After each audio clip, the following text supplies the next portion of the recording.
I'm not 100% sure, but ooh.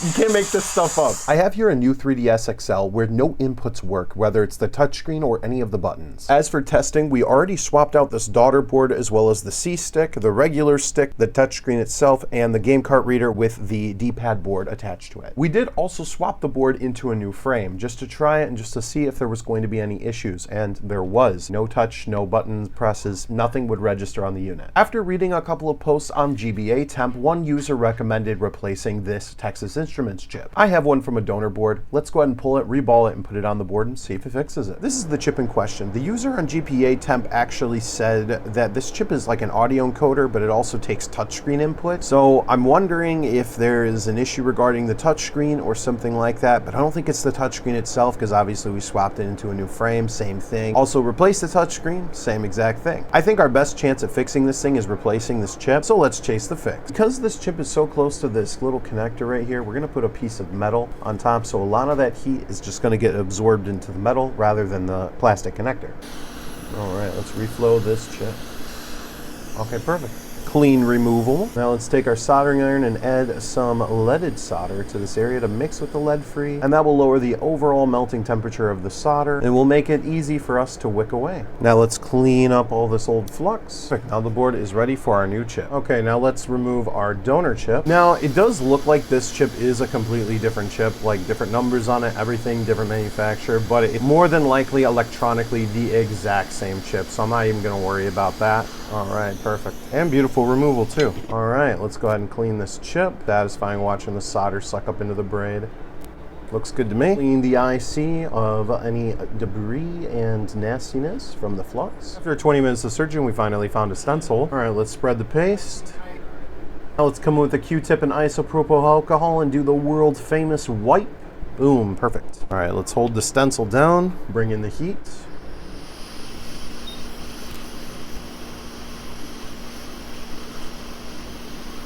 All right, balls are starting to pop up. That's great. And come on, balls, flow. All right, and that should be good. Let's go ahead and pop our chip out of the stencil. Heck yeah, man. Now let's quickly just reflow these balls one last time.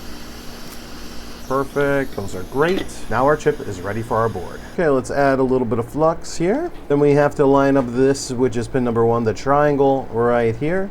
Place our IC in place. All right, let's reflow this chip. You know, I figure I probably will just upload this video either way, regardless if this is successful or not, because it's like, well, we tried, you know? There it is. Get a little the nudge test.